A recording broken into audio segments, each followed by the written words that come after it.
We need to stop being afraid of subversive labels. Exactly. Socialism is a subversive label, and that's a good thing right now. You know what's a bad label? Being a Democrat. That is a bad label. It is deeply, deeply unpopular. Graham Platner for Senate. He's a combat veteran, Marines and Army. Okay. Friend of the working Mainer, foe of the oligarchy, husband, candidate for U.S. Senate. This guy is running for U.S. Senate, anti-Zionist, very progressive, has all of the progressive bona fides. I'm going to look a little bit deeper into his campaign. I haven't like fully analyzed it, and I'm going to link up with him and do some with him as well. But from what I understand, the more Republican part of Maine is very working class, maybe trying to appeal to those people and not just folks with gelled up hair as a winner. We live in a society in which we've been told a story that power is not for us. Power is not for the people. There is a different class, a different type of person whose job it is to wield power, to be a CEO, to be a politician. This is not true. This is false. Power exists for those who are willing to. I've been hurt before, okay? I advocated for one ogre, and I need to really see what his background looks like, okay? But he's already being presented as Maine's own Zoran, all right? Here's Ed Germentum who said that. Here, let's just look at his campaign kickoff video, okay? What I love most about Maine are the people. I have never met people who are more hard scrabble, even in a place that requires you to work like 2 or 3 different jobs. We have watched this state become essentially unlivable for working class people, and it makes me deeply angry. My name is Graham Platner, and I'm running for U.S. Senate in Maine to defeat Susan Collins. A decade of military service going overseas, farming oysters to feed my community, diving to lend a hand to other fishermen, trying to start a family. But everywhere I've gone, it seems like the fabric of what holds us together is being ripped apart by billionaires and corrupt politicians. Yeah, progressive mind in a MAGA body. Progressive mind in an Aryan Brotherhood body. Look, I don't give a fuck what someone's background is. You guys know this. I am agnostic to the optics. I do not care. You can be a 33-year-old brown Muslim dude who is a socialist. You can be the type of dude that looks like he's a tier 1 operator going on the Sean Ryan podcast to talk about how, you know, he was door kicking in Fallujah. All right. As long as what's coming out of your mouth and the values that you believe align with mine, I'm there for you. Okay. It don't matter. America's an incredibly fucking diverse country. Profiting off of destroying our environment, driving our families into poverty, and crushing the middle class. I did 4 infantry tours in the Marine Corps and the Army. I'm not a... I'll be honest, I don't really like how much you fucking post that as well, but I guess that's for election stuff. You know me. I fucking hate the Democrats like that constantly go, this is the Amy McGrath method, you know? Democrats love a veteran, okay? They love a veteran. Okay, having said that, there are left flank vets out there. And this guy seems to be one of them, okay? There are also a lot of fucking neoliberal Air Force guys and gals who are like, a lot of neolib Air Force veterans who love talking about like, I killed children, okay? I did so many drone strikes. It was awesome. I'm a much more patriotic figure than my Republican opposition is. Okay, he doesn't even want to kill children overseas. I do. Like when Democrats run with that shit, I'm so annoyed by it. He's not really doing that. I don't know how this will read to people in general because he is like, he does look the part. He is very, he is very grunt force. Afraid to name an enemy, and the enemy is the oligarchy. It's the billionaires who pay for it, the politicians who sell us out. And yeah, that means politicians like Susan Collins. I'm not fooled by this fake charade of Collins' deliberations and moderation. The difference between Susan Collins and Ted Cruz is at least Ted Cruz is honest about selling us out and not giving a damn. People know that the system is screwing them. They know it in their bones. Nobody I know around here can afford a house. Healthcare is a disaster. Hospitals are closing. We have watched all of that get ripped away from us, and everyone's just trying to keep it all together. Why can't we have universal health care like every other first world country? Why can't we take care of our veterans when they come home? Why are we funding endless wars and bombing children? Why are CEOs more powerful than unions? We fought 3 different wars. since the last time we raised the minimum wage. I'm not pretending to have all the answers, but I know that I'm asking the right questions. When I tell people around here that I'm running for Senate, sometimes the initial reaction is, what the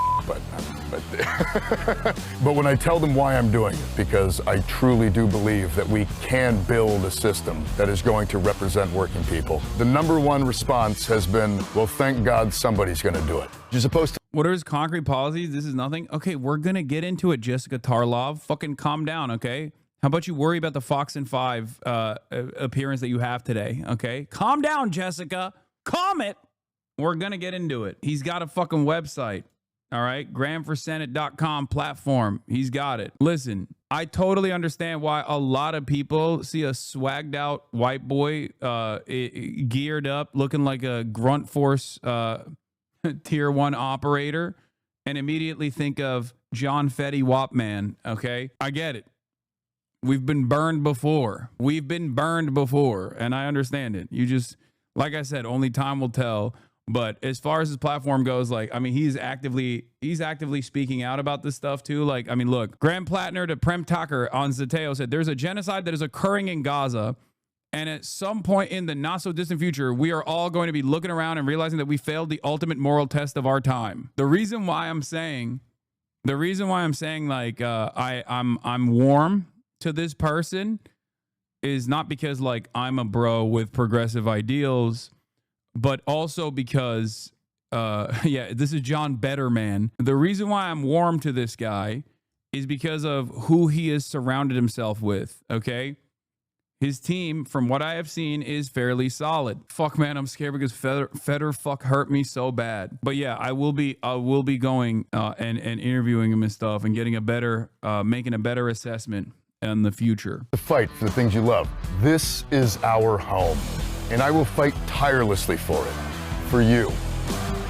It's Mainers first, and Maine always. Here's a notable section from his policies, by the way. Stop the mass deportation machine. Pass real immigration reform. Rhetorically shows much more in common with pre-Bernie 2016 on immigration than a lot of the modern Democratic Party.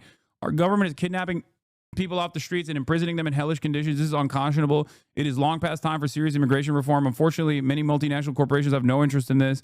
They want illegal workers with no rights who they can pay slave wages and abuse at will. I will support a path to citizenship and an end to the mass deportation machine. We need strong border security and a path to citizenship. We cannot do one without the other.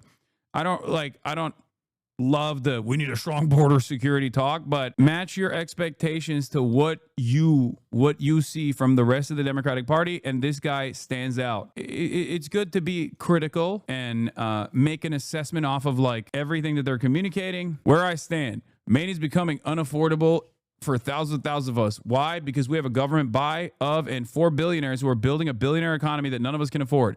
I'm not just running against Susan Collins. I'm running against the billionaire class that owns her and all of Washington. Even if this is like fake posturing, it's good that there is this kind of messaging coming out, okay?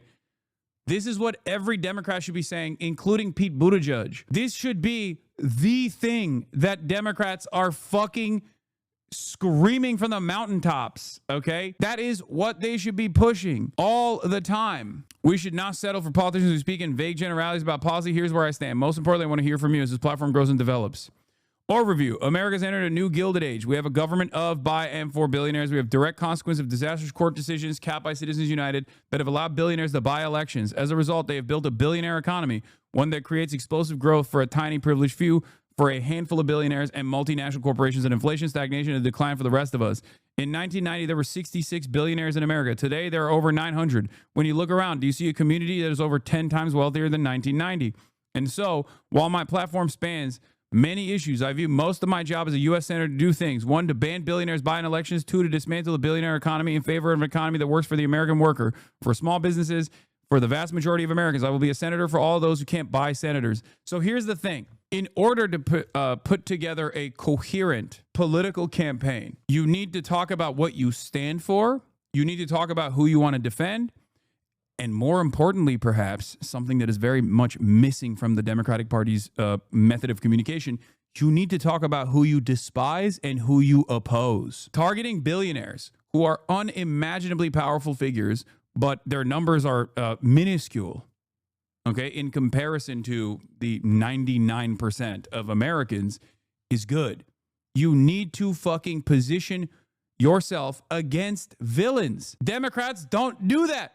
They want to suck up to the billionaires, and so they look like they're fucking phony. Ban billionaires buying elections, rebuild our failing healthcare system. Our system for profit health insurance is a disaster. We pay more than any other country in the developed world. Healthcare is a basic human right, not a privilege, not a perk, a right.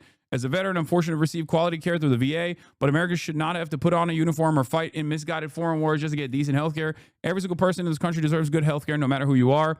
We have rural hospitals closing because of policy choices made by Republicans like Susan Collins. Like, I'll tell you something. Democrats especially, who are guided by fear of fucking up, oftentimes don't take strong positions that they are worried will not reflect positively. Like they're worried that like they'll say something that the media will take on and just like yell about.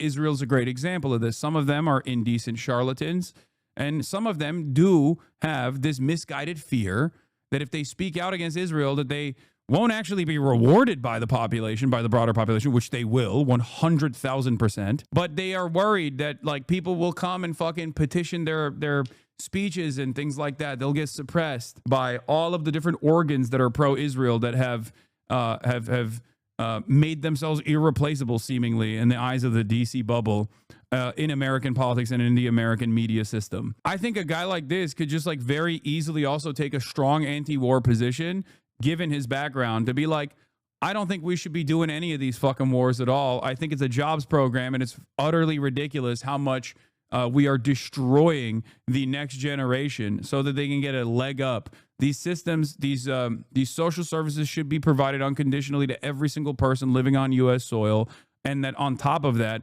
the military's focus as a jobs program should be on rebuilding this country and infrastructure projects rather than fucking, rather than constantly waging war and destroying the global South.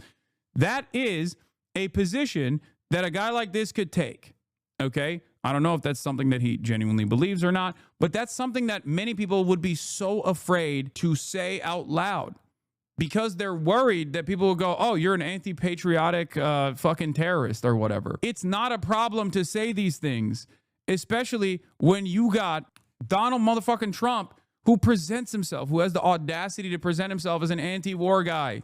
American foreign policy, by design in the media, it never takes the forefront of political messaging. It's not something that people care about when it comes to elections either, okay? This is the attitude that people have in D.C. That is by design, because if American foreign policy was at the forefront, people would recognize how violent America is, and people would start asking questions about, like, why are we giving hundreds of billions of dollars to all these other fucking countries, or even waging wars overseas? Like, why the fuck are we doing that? And we're creating a lot of animosity against us around the world. So for that reason, the media rarely ever talks about it, or have a complete bipartisan stranglehold on permanent warfare, permanent military contracts, constant fucking money going to the military industrial complex. But that has created this very weird position where America as a nation state relies on constant extraction of natural resources from the global South to exist in the ways that it does, to offer the limited amount of comforts that it does to the labor aristocracy, while simultaneously the average American believes that they're anti-war, okay? Because if they were aware that this entire system is designed on permanent military conflict, they probably would have, they probably go on either side of this equation. Some would say, I'm being honest, I like that we're fucking killing children overseas as long as I can get a t-shirt for $5. And others would say, I think this is unconscionable. We should actually focus on isolationism, whatever you want to do with that, that ideology. There are plenty of Americans right now, though, that feel like they're anti-war. They're anti-war. And yet no politician sincerely communicates this message because they're too afraid that they'll be called a terrorist. They should do so. They should do that. Having said that, he has a lot of decent people around him. Though he's a political newcomer, Platner has said he's brought on board two progressive strategists who have experience successfully running against establishment-favored Democrats, Morris Katz, a top ad maker for New York City Democratic mayoral nominee Zohran Mamdani, and Joe Calvello, a former senior aide to John Fetterman. Joe's a good dude, okay? Don't hear the John Fetterman thing and then immediately assume he's a bad guy. Joe's got chops. Former Fetterman guy, okay? That's not a red flag. Former.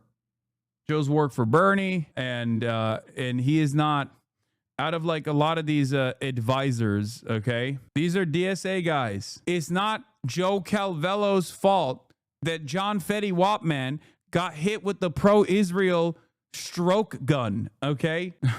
It's not his fault, bro. What do you mean? Unless you're saying he was like sneaking in some extra hot dogs so that his cholesterol spiked and then he got hit with that stroke gun.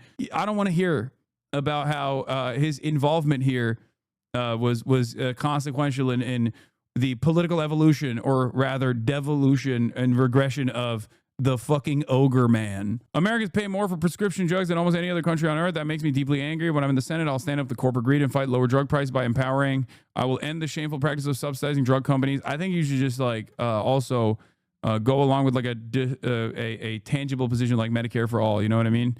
Support small businesses, break up the monopoly. Small business in Maine and beyond has entered a new period of crisis. While COVID accelerated the process of mass small business closures, this trend has been going on for decades. Solving this is no easy matter, but many solutions are straightforward. In particular, why should small businesses pay a higher tax rate than multinational corporations like Amazon? Righting this wrong will be among my top priorities in the Senate. Stop the mass deportation machine. We already read that. Defend our air, our water, our land, and our climate. Maine is a special place, and our way of life, our economy, and our future depends on preserving it. Oh, he did say Medicare for all. I didn't. I mean, he is. Yeah, I will be a strong supporter of the Medicare for all system. Okay, my bad. I didn't see that. Defend our air, our water. Decisive action on the housing crisis. Let's see. The housing crisis is existential. The American dream of owning a home is wilting as private equity firms and hedge funds buy up housing stock to enrich wealthy investors. We used to provide serious federal support for housing creation and no longer do. We need to bring back serious federal support for building housing. The VA home loan program has provided a critical lifeline to many Americans.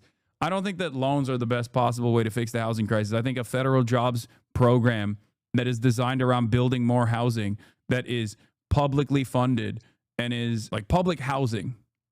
This is something that I think a lot of people should be more comfortable advocating for. Truly, it's a terrifying prospect for many who do not see that is the alternative here. Protect Social Security before it goes bankrupt. End billionaire tax dodging. Absurd system. We must pass a billionaire minimum pass a billionaire minimum tax. Establishing a baseline tax that rate the super rich cannot go under. This policy is extremely popular, but too often we have elections between multiple candidates who refuse to support it. I like that.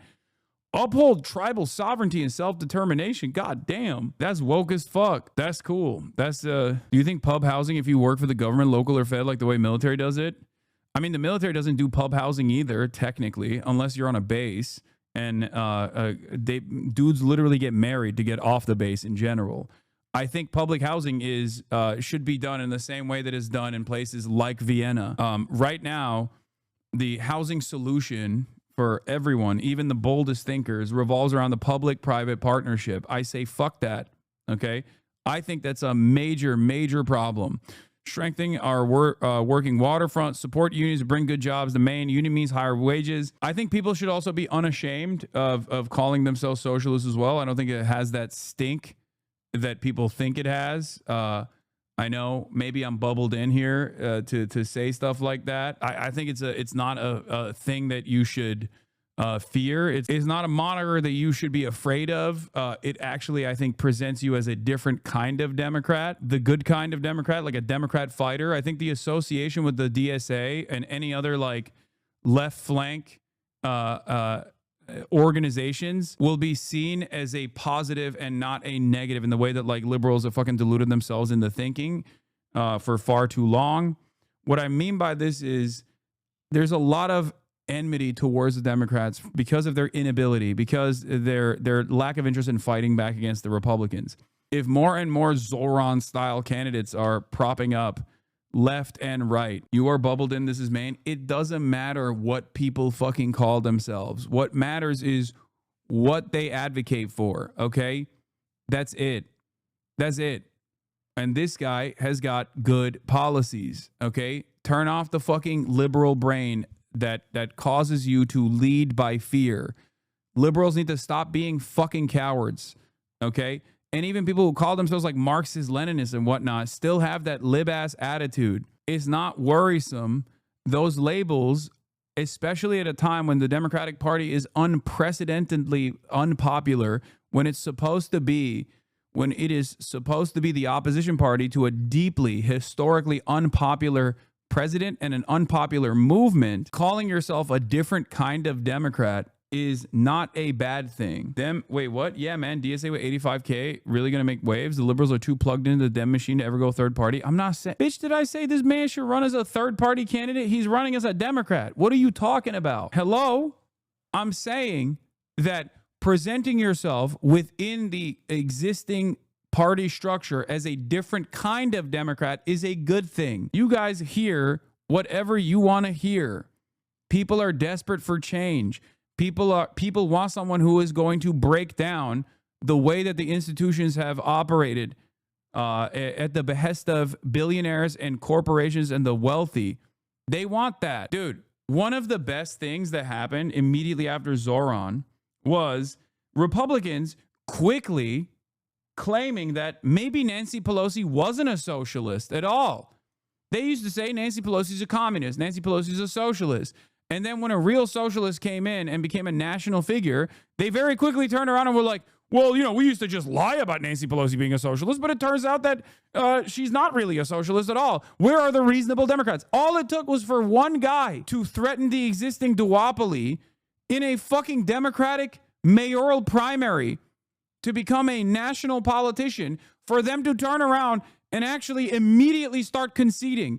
This should be the proof that you need. If you have any hangups over this, this should be the proof that you need that you can go in a more radical direction. You can boulder in the direction of the left.